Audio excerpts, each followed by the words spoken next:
বৃন্দাবন রিসোর্টে অনৈতিক কার্যকলাপের অভিযোগ, সাময়িকভাবে রিসোর্ট বন্ধের নোটিশ। বিস্তারিত থাকছে গাজীপুরের শ্রীপুর থেকে মোহাম্মদ আব্দুল বাতেন বাচ্চুর প্রতিবেদনে।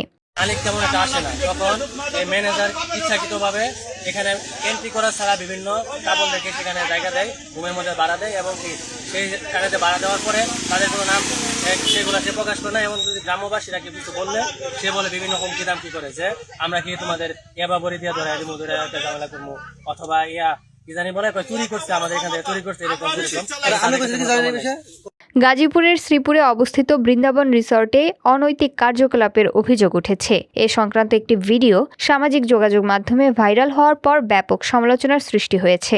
ভাইরাল হওয়া ভিডিও এবং স্থানীয় বিভিন্ন সূত্রে জানা গেছে, গতকাল ওই রিসর্টে অনৈতিক কর্মকাণ্ডের অভিযোগে কর্তৃপক্ষ ব্যবস্থা নিতে বাধ্য হয়েছে। বর্তমানে রিসর্টটির প্রধান ফটকে একটি বিজ্ঞপ্তি ঝুলিয়ে দেওয়া হয়েছে, যেখানে রিসর্টটি সাময়িকভাবে বন্ধ বলে উল্লেখ করা হয়েছে।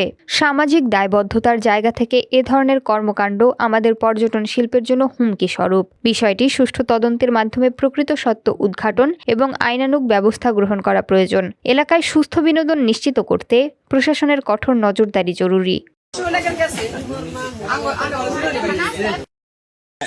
এই ম্যানেজার আওয়ার পরে কিন্তু অনেক জঘন্য পরিমাণ খারাপ করতেছে। এই এলাকার লোকে সবাই জানে যে জঘন্য পরিমাণ খারাপ করে, খারাপ করে। ও আচ্ছা, অসামাজিক কার্যক্রম করে। আপনারা কি মালিক পক্ষরা জানাইছেন এই বিষয়ে কিছু? না, মালিক পক্ষ তো নাই, মালিক পক্ষ বিদেশ। আর যে মালিকের কাছ থেকে নিছে এই মালিক তো জানেই। কয়েকদিন ধরে নারীদের সাথে অনৈতিক কাজ করে এখানে বৃন্দাবন রিসোর্টে, তাই তো? মালিক আসে না, তো অনেক সুখ সুবিধা হয়েছে। এলাকার যদি লোকেরা কিছু কয়, এলাকার লোকে করে অনেক কি চাচ্ছেন যে এরকম যেন কি চাচ্ছেন আপনারা?